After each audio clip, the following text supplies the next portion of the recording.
È arrivata l'ora di presentarvi il nuovo Sonulab Stomp Station Pro.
E iniziamo partendo dal dire cos'è questo Sonulab Stomp Station Pro. È un pedale modeler in grado di eseguire un'intera catena di drive, amplificatore ed alcuni effetti, ma la caratteristica principale è che drive e amplificatore sono ottenuti dall'utilizzo di profili NAMM. Chi già conosce la Sonulab avrà notato comunque una certa somiglianza col suo piccolo fratellino. E in effetti questo nuovo pedale è una versione maggiorata di quello che avevamo visto qualche mese fa, ma nonostante le similitudini, con questo nuovo pedale Sonulab ha fatto un bel salto in avanti. Per prima cosa parliamo delle caratteristiche principali di questo pedale. Al suo interno ha un processore quad-core che consente di poter caricare e suonare con dei profili NAMM nel loro formato nativo, quindi senza alcuna conversione e quindi senza perdita di qualità o di accuratezza rispetto all'amplificatore o al pedale profilato. Questa è una cosa che richiede parecchia capacità di calcolo, infatti 2 core di questi 4 sono riservati appunto all'esecuzione dei profili NAMM e su questo pedale se ne possono eseguire ben 2 contemporaneamente, uno come drive e uno come amp, e ognuno di questi 2 utilizza un intero core di questo processore. Gli altri 2 core invece sono riservati agli effetti che andremo a vedere fra poco quando vedremo l'interfaccia. Nei prossimi giorni arriverà una recensione completa del pedale, quindi con tutti i test grafici e misurazioni come sono solito fare, ma vi anticipo che ho già misurato la latenza del pedale e anche questa è molto buona. Infatti si parla di 1.2 millisecondi come latenza base, quindi senza nessun blocco attivo. Con uno dei 2 profili NAMM attivi si sale a 1.9 millisecondi e con entrambi i profili NAMM attivi invece arriviamo a 2.6 millisecondi. Quindi un range di latenze più che accettabile, anzi direi ottimo. Per prima cosa vediamo appunto com'è composto questo pedale. Come vedete ha 3 switch e 5 manopole, dopo andremo a vedere esattamente come si usano. Sul lato destro troviamo 2 ingressi jack più un mini jack per il pedale di espressione. Sul lato sinistro di nuovo 2 jack di uscita, questi sono bilanciati TRS più un mini jack per l'uscita cuffie, e poi sul retro troviamo l'ingresso per l'alimentazione che è 9 volt 1000 mAh, un tastino update che va premuto quando bisogna fare l'aggiornamento del firmware e poi 2 mini jack che sono ingresso e uscita MIDI. Parlando di ingressi e uscite, ancora non è implementato, ma mi hanno già annunciato che in 2 e out 2 si potranno anche usare come loop effetti. Ma andiamo a vedere come funziona questa interfaccia, perché ci sono delle novità davvero interessanti.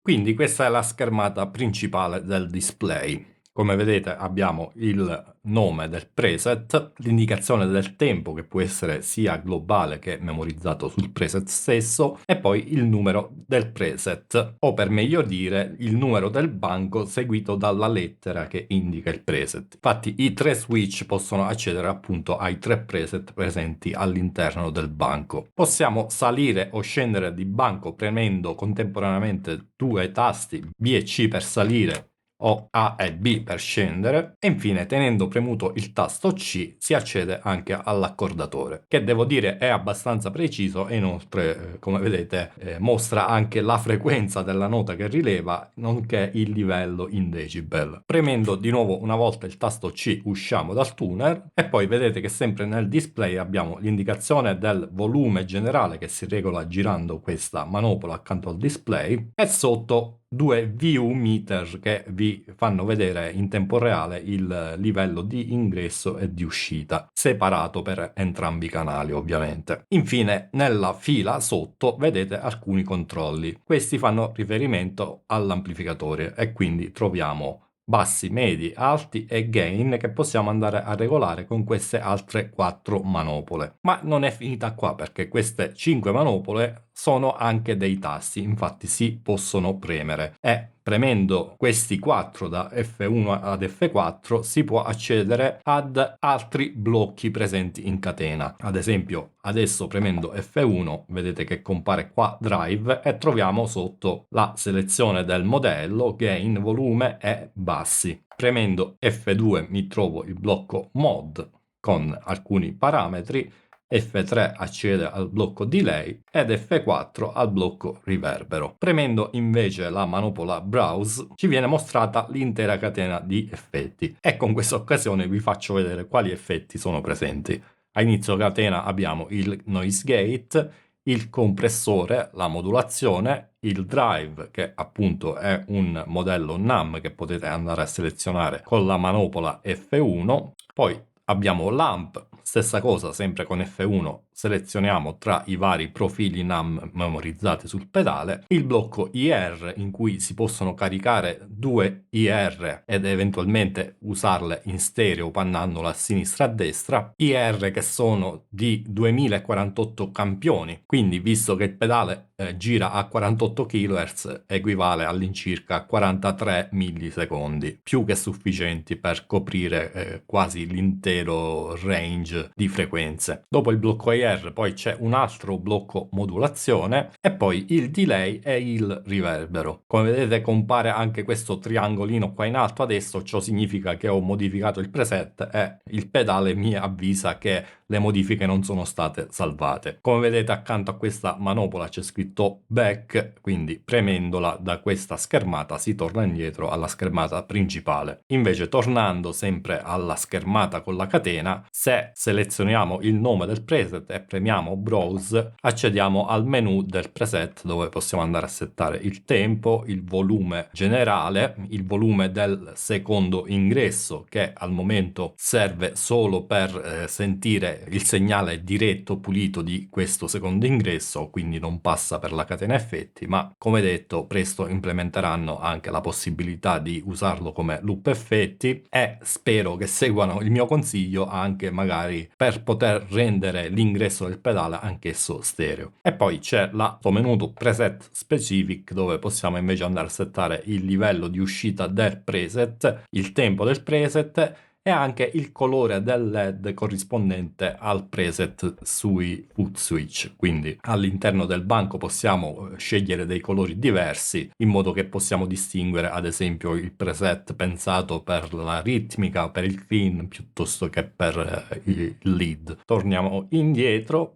Se andiamo invece su un blocco e premiamo sempre browse, si accede a tutti i parametri del blocco, perché ovviamente per certi blocchi non bastano questi 4 slot che troviamo qua sotto, ma dobbiamo quindi entrare proprio nel blocco per poter editare tutti i parametri. Non è il caso del gate perché ne ha solo 4, ma se ad esempio prendiamo il blocco drive, vedete che parametri ce n'è un bel po' e le 4 manopole quindi non bastano. Inoltre vedete che ci sono anche dei numeri all'interno di alcuni blocchi, vedete drive c'ha sotto 1, dentro il blocco mod c'è 2, delay 3 e riverbero 4. Questi numeri rappresentano i blocchi che vengono richiamati nella schermata principale premendo uno dei 4 encoder sulla destra, quello che vi ho fatto vedere poco fa. Se vogliamo possiamo anche cambiare queste assegnazioni e per farlo basta tenere premuta la manopola corrispondente a cui vogliamo assegnare quel blocco. Ad esempio al momento F1 assegnata al blocco drive, se tengo premuto F1 mentre è selezionato l'amp, vedete che l'1 passa appunto su quel blocco, e se vado indietro nella schermata principale e premo F1, appunto adesso mi viene richiamato l'amplificatore. Tenendo premuta invece la manopola browse si bypassa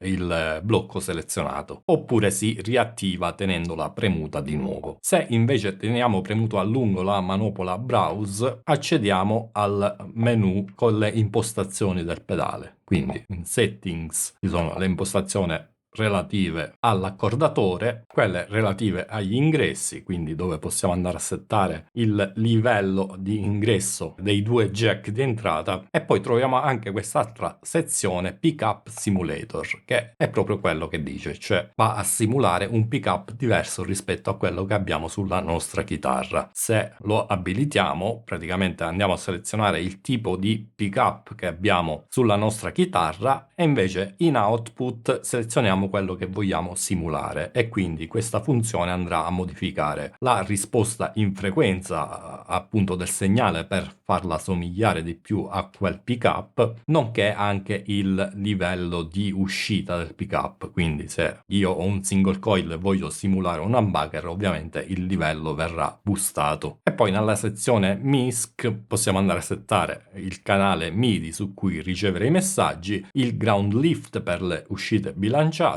e poi se l'uscita per le cuffie deve essere mono o stereo. Ovviamente il tutto può essere controllato non soltanto dall'interfaccia del pedale, ma anche dall'editor, che è quello che vedete qua, ed è disponibile sia per PC che Mac, ma anche per Android ed iOS, quindi facilmente controllabile anche da dispositivi mobili. Tra l'altro ci si può connettere al pedale non soltanto tramite la porta USB, ma anche via Wi-Fi e via Bluetooth, quindi davvero completissimo sotto il punto di vista della connettività. Porta USB che poi serve anche per usarlo come scheda audio class compliant, cioè significa che non c'è bisogno di installare alcun driver per utilizzarlo, e funziona anche sui dispositivi mobili. Una cosa per cui vi serve necessariamente usare l'editor poi è il poter caricare dei profili e delle layer sul pedale, ma questo si fa in modo abbastanza semplice cliccando su questi tre pallini e poi su Open List, e vedete che si apre appunto la lista con gli slot disponibili per poter memorizzare tutte le catture che vogliamo. In realtà non è una lista unica, ma abbiamo ben tre liste, una per i drive con 50 slot a disposizione, altri 50 slot per gli amp e infine 20 slot per le nostre IR. La quarta lista che troviamo invece è quella relativa ai preset, e qui troviamo 20 banchi da 3 preset, quindi in totale 60 preset.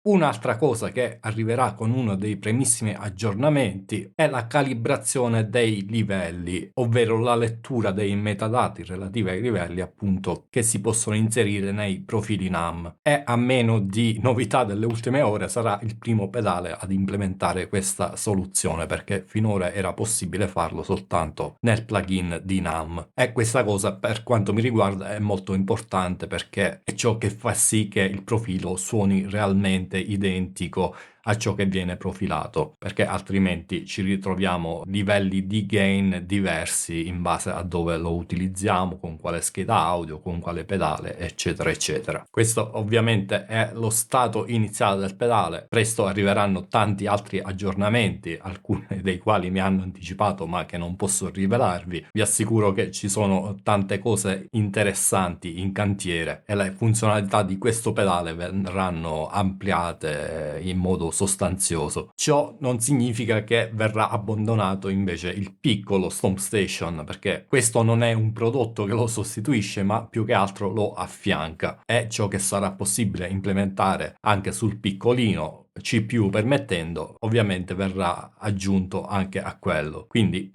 per chi possiede il piccolo Stomp Station, state tranquilli che non verrà abbandonato dopo l'uscita di questo Pro. Anzi, so già che c'è un aggiornamento che arriverà a brevissimo. Infine, parliamo di prezzo. Il prezzo di listino ovviamente è più alto rispetto allo Stomp Station normale, viste le caratteristiche, ed il prezzo di listino è 579 euro IVA inclusa. Ma da oggi è disponibile in preordine quindi per chi lo ordina prima che sia disponibile, con uno sconto speciale che porta il prezzo a 399 euro, che per chi acquista da fuori dall'Unione Europea, quindi prezzo senza tasse, significa circa 327 euro o l'equivalente nella vostra valuta. Quindi se avete intenzione di prenderlo, approfittate di questo sconto, perché non credo che si ripeterà in futuro quando il pedale sarà disponibile. Non so di preciso quando sarà appunto disponibile il pedale, però credo sia questione di settimane o al limite pochi mesi. Su questo magari controllate il sito della Sonulab se c'è scritto qualcosa, oppure contattate l'assistenza che magari vi saprà dire di più al riguardo. Le prime impressioni sono comunque davvero ottime. Prima di tutto, ovviamente suona bene, anche se non l'ho ancora testato per bene, mi sembra che effettivamente suona identico al plugin di NAMM, ma questa non è una sorpresa viste le caratteristiche. Gli effetti al momento sono uguali a quelli che trovavamo sul Sonulab Stomp Station versione piccola, con l'eccezione appunto di avere il simulatore di pickup, un blocco mod aggiuntivo piazzato prima delle distorsioni e poi ovviamente il blocco drive, ma oltre al come suona devo dire che come caratteristiche, come interfaccia soprattutto è pensato davvero molto bene. Tutto è facilmente accessibile dai controlli, il display è chiaro e leggibile nonostante le dimensioni non siano generosissime, ma comunque ha un'ottima risoluzione, sicuramente molto più alta rispetto al piccolo Stomp Station. Insomma,